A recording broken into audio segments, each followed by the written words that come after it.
కూటమి ఎమ్మెల్సీ అభ్యర్థిగా ప్రముఖ పారిశ్రామికవేత్త బైరా దిలీప్ చక్రవర్తి పేరును దాదాపుగా ఖరారు చేశారని అధికారికంగా ఆయన పేరును వెల్లడించే అవకాశాలు ఉన్నట్లుగా పార్టీ వర్గాలు వెల్లడిస్తున్నాయి. 2024 సార్వత్రిక ఎన్నికల్లో అనకాపల్లి టికెట్ను దిలీప్ ఆశించారు. ఆయనకే టికెట్ వస్తుందని అందరూ అనుకున్నా రాజకీయ సమీకరణాల్లో భాగంగా పోటీకి దూరమయ్యారు. కాపు సామాజిక వర్గానికి చెందిన బైరా దిలీప్ చక్రవర్తి పేరును ఆఖరి నిమిషంలో చంద్రబాబు పరిశీలించినట్లుగా తెలుస్తోంది. ముందుగా పీలా గోవింద్ బరిలో దిగుతాడని వార్తలు వెలువడ్డాయి. కానీ ఆయన పనిలో దిగడానికి ఆసక్తిని కనపరచలేదు.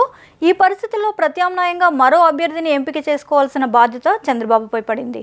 గతంలో టికెట్ ఆశించి పార్టీ పట్ల విధేయత కలిగి ఉన్న బైరా దిలీప్ చక్రవర్తి పేరును దాదాపుగా ఖరారు చేసినట్లుగా తెలుస్తోంది. రేపటితో నామినేషన్ గడువు పూర్తి అవడంతో మంగళవారం ఉదయం దిలీప్ చక్రవర్తి తన నామినేషన్ దాఖలు చేసే అవకాశాలు కనిపిస్తున్నాయి. ఉమ్మడి విశాఖ జిల్లా ఇన్ఛార్జిగా మంత్రి నారా లోకేష్ నియమించనున్నారు. ఈ మేరకు చంద్రబాబు ప్రకటించనున్నారు. ఎమ్మెల్సీ అభ్యర్థి గెలుపు బాధ్యత లోకేష్ చూసుకున్నట్లు తెలుస్తోంది.